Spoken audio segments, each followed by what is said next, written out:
Nora had never believed in superstitions. At 22, she was bold, outspoken, and fiercely independent.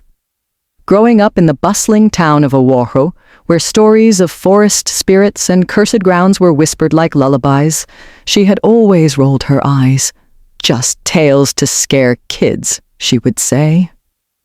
So, when her friends dared her during a girls' picnic to pee on the base of a crooked, ancient-looking tree in the middle of the forest, she didn't flinch. The tree had a strange aura about it. Twisted branches that looked like claws, bark as dark as charcoal, and a haunting silence around it that didn't match the cheerful chirping of the forest birds. "You know that tree is sacred," one of the girls whispered nervously. "Sacred, my foot," Nora scoffed. "It's just a tree. Watch me." She walked up boldly, laughing off their warnings. As she squatted beside it, the air seemed to change. It was as if the wind stopped, and the trees around her held their breath. A chill ran through her, but she ignored it. When she was done, she pulled up her pants and smirked. "See? Nothing happened." But something had. That night, as she lay in bed, she felt a strange burning sensation on her lower back. When she checked in the mirror, there was a mark, a faint, leaf-shaped bruise that pulsed slightly under her skin. "Probably a bite or something," she muttered. By the next morning, the mark had grown darker and more defined, and Nora couldn't shake the feeling that someone or something was watching her. Nora began experiencing things she couldn't explain. Shadows moved when no one was around. Her room, once a cozy refuge, now felt hostile at night. Objects shifted places, and she often heard whispers when she was alone. One afternoon, while walking past a mirror, she caught a glimpse of something that wasn't her, a tall, feminine figure with bark for skin and glowing amber eyes staring back at her. When she turned, no one was there. The mark on her back throbbed painfully. She tried to ignore it, dismissing it as stress, but things only got worse. She began losing sleep, waking up with scratches on her arms, dirt on her feet, and leaves in her bed. She stopped going out with friends and started searching online about the cursed tree. That's when she came across a forum about Oahu's forgotten legends. One user, named Forest Seer 88, had detailed a story about the cursed womb tree, a sacred tree said to hold the spirit of a powerful forest guardian betrayed by villagers long ago. Anyone who desecrated it would be claimed by the guardian body and soul. Nora's heart raced. Could it be real? She reached out to the forum user, begging for answers. The reply was chilling. "You've awakened her. Your only hope is to return and beg for forgiveness before the third moon." Determined to fix it, Nora packed a small bag and returned to the forest alone. The tree stood there just as before, its branches seeming to beckon her. This time, the forest was silent.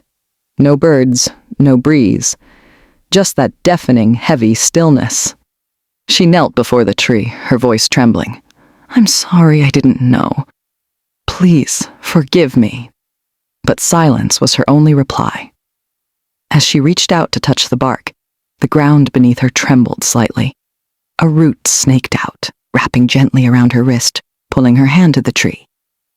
"Show your mark," a voice echoed in her head. Nora lifted her shirt. The mark now glowed with a faint green hue. The tree seemed to sigh. A single leaf detached and floated into her palm. Suddenly, her body convulsed.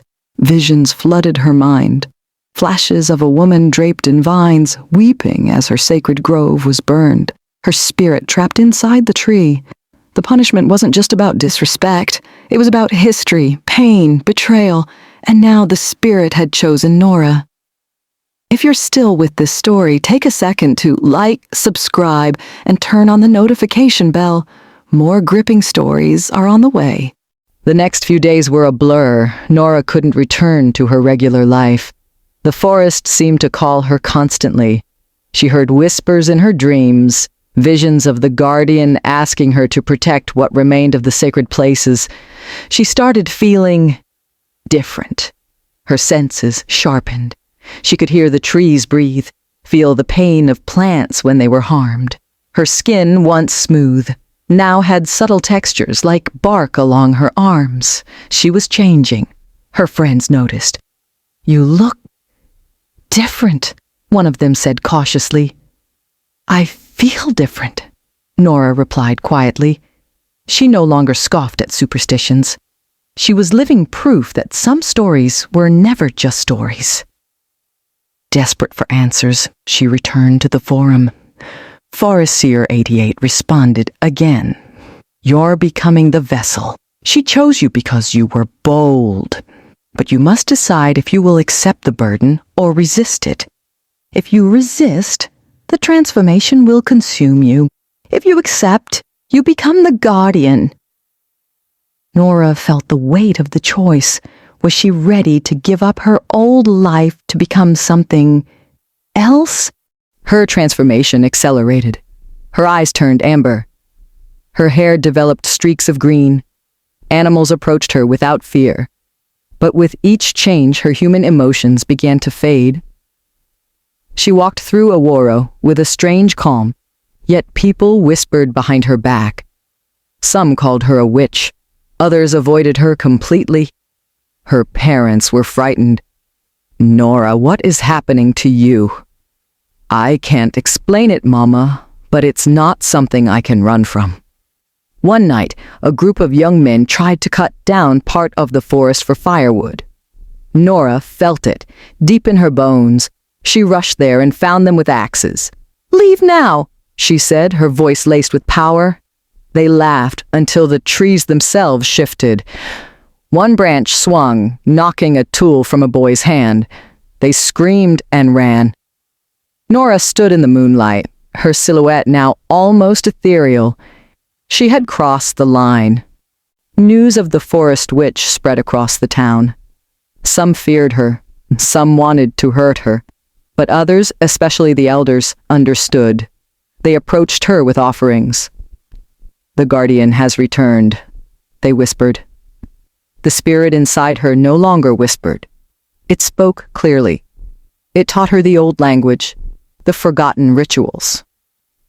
Nora realized she wasn't losing herself. She was becoming her truest self. She had been chosen not just to protect, but to remember.